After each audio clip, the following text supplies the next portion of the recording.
तो जैसा कि मैं हर बार बोलता हूँ पंकिमा, स्ट्रीम आपकी है हैप्पी हॉन्टिंग। Okay sir. तो ये रियल इंसिडेंट है मेरी मदर इन लॉ का। ऐसा हमारे घर में यहाँ बोलते हैं कि उनके ऊपर काफी कुछ चीजें की गई। तो उनका जो मायका है वहाँ एक उनके देवता पूजे जाते हैं, उनकी सवारी आती है।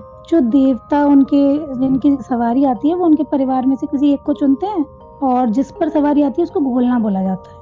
तो उस टाइम पे उनके फादर के ऊपर आती थी, और शादी करके ये यहाँ आई तो ऐसा बोला जाता है कि इनके ऊपर काफी चीजें करवाई गई, उनके असर रहे।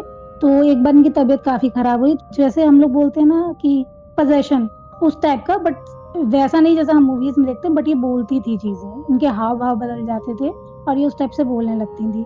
तो ये लोग फिर उनको इनके मायके में लेकर गए। तो वहां पर बात चल रही थी, बुलाओ सवारी बुलाओ, पूजा करवाओ, मामला गड़बड़ लग रहा है, पूजा करनी पड़ेगी। तो ये बात जो बोल रही थी वो इनकी भाभी बोल रही थी, यानी इनके जो ब्रदर थे उनकी वाइफ बोल रही थी। जो चीज थी उनके साथ उसको मतलब उस चीज की पता चल गया। और फिर वो खाना खा रही थी, और खाना खाते खाते ये लोग बताते हैं कि हाथ में ही रोटी लेकर वो सीढ़ियों से चढ़ती हुई आई और आके सीधे अपनी भाभी के बाल पकड़ने को हुई। तू करवाएगी पूजा, तू करवाएगी पूजा, बहुत पूजा करवानी है, बहुत सवारी बुलवानी है। ऐसा बताया जाता है कि वो पीछे पीछे उनको बस मारने के लिए भाग रही थी। जो इनके हाथ में आ रहा था वो लेकर वो उनके पीछे भाग रही थी, वो आगे आगे भाग रही थी कि भाई आज तो ये मुझे ही मार देंगी। फिर जैसे तैसे करके उनको शांत किया गया, पूजा करी गई, जबरदस्ती बिठाया गया। फिर वो जो भी चीज थी, मतलब जो ये मानते हैं कि उनके ऊपर थी, वो बोलने लगी। जिस तरीके से इंसिडेंट डिस्क्राइब किया जाता है, वो पैरानॉर्मल है या हॉरर है वो तो मुझे नहीं पता, बट वो हॉरर कॉमेडी टाइप का लगता है बड़ा सुनने में, कि हाँ कोई चीज अगर किसी पे है तो उसे एहसास हो गया कि हाँ पूजा हो रही है, फिर वो मारने भाग रही है अपने ही घर वालों को। बस यही थी स्टोरी, कोई ऐसा वो नहीं है कि बहुत कुछ हॉरर हुआ उसमें।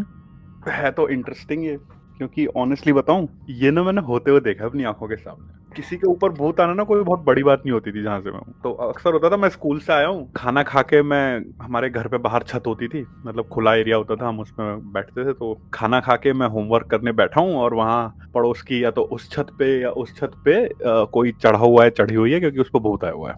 और फिर आपका पूरा आफ्टरनून का सीन बुक है, क्योंकि अब आप शाम तक उसको देखोगे। वो उस तरीके से नहीं करती, उनके वो कंट्रोल कर लेती हैं उस चीज को, पर उनके एक्सप्रेशन से पता हाँ, चल जाता है कि आप कोई चीज है इनके साथ। आई कैन नॉट से कि वो मेंटल इशू है, क्योंकि वैसे तो भाई वो बिल्कुल परफेक्टली फाइन है, बट वो जो एक्सप्रेशन देती है वो बहुत अलग हो जाते हैं। अभी ना कुछ दिन पहले ही मेरी फैमिली में किसी के ऊपर आया था। अच्छा, उस भूत के आने की वजह भी मुझे पता थी कि ये भूत क्यों आया है। जैसे ही वो जो चीज मैं सोच रहा था कि अगर ये चीज हो जाएगी तो भूत चला जाएगा, वो चीज हुई और भूत चला गया। अच्छा, पारुल पूछ रही है, सवारी क्या कोई ऐसी चीज होती है नॉर्थ में जैसे माता आना बोलते हैं, जैसे कि लाइक जैसे इन विलेज, जैसे गांव में बोलते हैं कि भगवान ने लोगों को पोजेस कर लिया है, या अलग होती है कुछ? हाँ वो उसी टाइप का, बट भगवान तो नहीं बोलेंगे, बट हाँ वो देवता, जैसे कुल देवता लोग मानते हैं। सवारी का हाँ। मतलब क्या होता है? देखो, सवारी क्या होती है? सवारी वो चीज होती है जिसपे आप चढ़ते हो, तो आपकी कार, आपकी बाइक, आपकी साइकिल आपकी सवारी होती है। तो ऐसे ही जिस बॉडी को कोई भूत या कोई एंटिटी पोजेस कर रही है, उसे सवारी कहते हैं, कि भाई वो जो भूत है वो अब इसकी सवारी करेगा। तो इसीलिए टर्म था सवारी आना, कि सवारी बुलाओ। इसकी भी वहां सर से बहुत एक इंटरेस्टिंग स्टोरी है कि कैसे उनके ऊपर सवारी आना स्टार्ट हुआ, वो मैं कभी और बताऊंगी। उसका भी पूरा एक वो है, मतलब ये इनके कुल देवता थे नहीं स्टार्टिंग से। वो कैसे बन अच्छा, मतलब कैसे उन्होंने अपना वो दिखाया, और फिर जो इनके फादर हैं वो चाहते नहीं थे ये सब करना, तो कैसे उनको एक तरीके ओके। से आप कह सकते हो कि मजबूर किया उन्होंने, कि नहीं मैंने चुन लिया है तो अब वो करना पड़ेगा, और उसके लिए मतलब उन्होंने काफी कुछ झेला, फिर एंड में मानना पड़ा। देखो यार, कई बार ना थोड़ा मतलब ट्रेजेडी भी हो जाती है, सैड भी हो जाती हैं चीजें, बट मोस्टली क्या होता है यार, ये ना मोस्टली मेंटल हेल्थ से जुड़ी चीजें होती हैं। अभी कुछ दिन पहले ही एक हॉरर स्टोरी आई थी। एक भाई साहब हैं, वो बता रहे हैं कि कैसे वो एक हॉस्टल में रहा करते थे, जहां उनका जो रूममेट था वो बहुत क्रीपी था, बहुत ही अजीब था, और वो शायद पोजेस्ड था। शायद नहीं था, उन्होंने तो साफ बोल दिया था कि ये जो बंदा था ये पोजेस्ड था, इसके ऊपर भूत प्रेत थे, ये था वो था।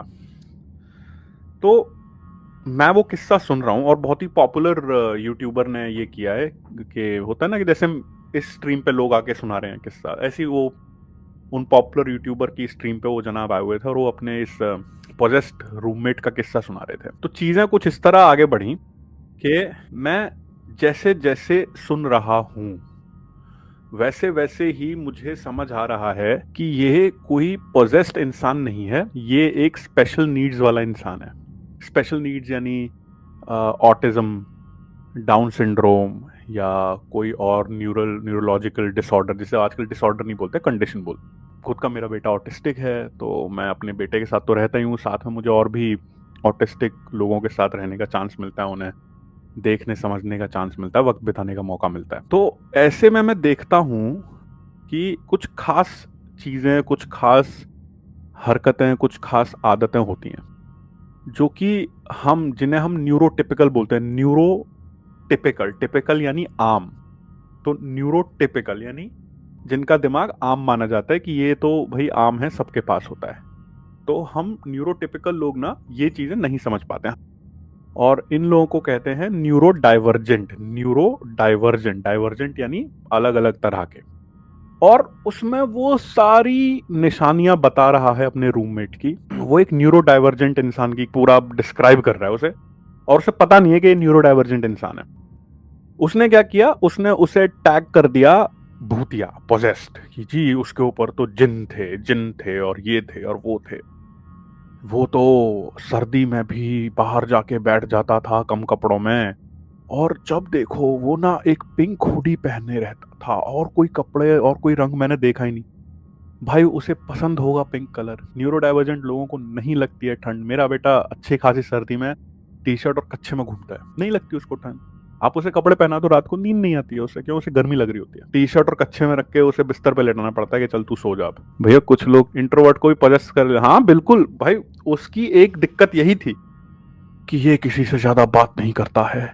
अरे ऐसा कौन सा लड़का है पूरे दिन अपने में ही घुसा रहता है, चुपचाप किसी से बात नहीं करता है। गुस्सा आ रहा था यार, मुझे सुन सुन के वो गुस्सा आ रहा था। जब आप कोई किस्सा सुना रहे हो कि अरे पता है एक भूत था और ऐसे ऐसे हो गया, वैसे वैसे हो गया, तब तक के लिए तो ये चीजें बहुत ठीक है। लेकिन जहां आप दूसरे लोगों को टैग करने लगते हो ना, ये पोजेस्ड है, ये भूत है, इस पे जिन्न आते हैं, तब आप एक लाइन क्रॉस कर रहे हो। मैं आपको उसका एग्जाम्पल देता हूँ उसी किस्से से। वो भाई बता रहा है कि ये लड़का बहुत अजीब है। कि अजीब हरकतों की पता है क्या थी? वो रात को सर्दियों के दिन भी दरख्त के नीचे जाके बैठ जाता था, वहीं बैठा रहता था, हिलता नहीं था, ऐसे करके बैठ जाता था। और जब देखो वो पुराने कार्टून देखता रहता था फोन पे। बड़ा पेक्यूलियर था वो, उसे चीजें अपनी जगह पे पसंद होती थी कि भाई जो चीज जहां रखता हूं मैं वहीं होनी चाहिए, which is again a sign of neurodivergent. तो कहता है कि हमें पता था कि इसे ना सफाई का बड़ा शौक है, तो हम क्या करते थे, हम उसके कमरे में गंदगी फेंका करते थे जानबूझ के। उसे लाउड म्यूजिक नहीं पसंद था, तो हम लाउड म्यूजिक बजाते थे उसके कमरे की तरफ। और वो भाई साहब ये बातें बताते बताते बड़ा फक्र महसूस कर रहे हैं, जैसे मतलब मेडल जीतने वाला काम किया है उन्होंने। और मुझे याद है, मैं जब पहली बार वो सुन रहा था, मैं सुन रहा हूँ और मुझे गुस्सा आए जा रहा है। मैं गुस्सा हुआ जा रहा हूँ कि यार क्या घटिया इंसान है ये तो चलो न्यूरो डाइवर्जेंस वाली बात हो गई, और भी मैं कई किस्से सुनता हूँ अलग अलग पॉडकास्ट पे, अलग अलग स्ट्रीम्स पे। कई जगह साफ दिख रहा होता है कि इस इंसान के साथ एक ट्रॉमा जुड़ा हुआ है, और वो ट्रॉमा एक फॉर्म में मैनिफेस्ट हो रहा है, जिसे वो भूत या जिन बोल रहे हैं। लेकिन दुनिया ये मानने को तैयार ही नहीं है। दुनिया के हिसाब से तो भाई इन पे इनको दिखता है कुछ भूत प्रेत आ रहे हैं। तो यार इन सब का ना ध्यान रखना चाहिए। तो यार बहुत दिमाग खराब होता है कई बार। आप हॉरर करो, बिल्कुल करो आप हॉरर, लेकिन जब आप लोगों को ये एक सर्टेनिटी देने लगते हो, अश्योरेंस देने लगते हो कि देख ये भूत है, ये जिन्न है और ये होगा, और इसके लिए जैसे वो भाई साहब थे कि हम उसके कमरे में कचरा डाल देते थे, और फिर वो बड़े फक्र से बता रहा है हमने उसे हॉस्टल से निकलवा दिया। फिर आप किसी की लाइफ नर्क बना रहे हो भाई। उसमें कोई मतलब हॉरर वॉरर कुछ नहीं होता है, वो सिंपल सी बात है, वो फिर बुलिंग है। तो इन चीजों का थोड़ा ध्यान रखना पड़ेगा। और मुझे लगता है देसी ऑडियंस ना इस चीज में काफी अभी बहुत पीछे है, उसे आइडिया है नहीं इन सब चीजों का कि ये सब चीजें करनी चाहिए।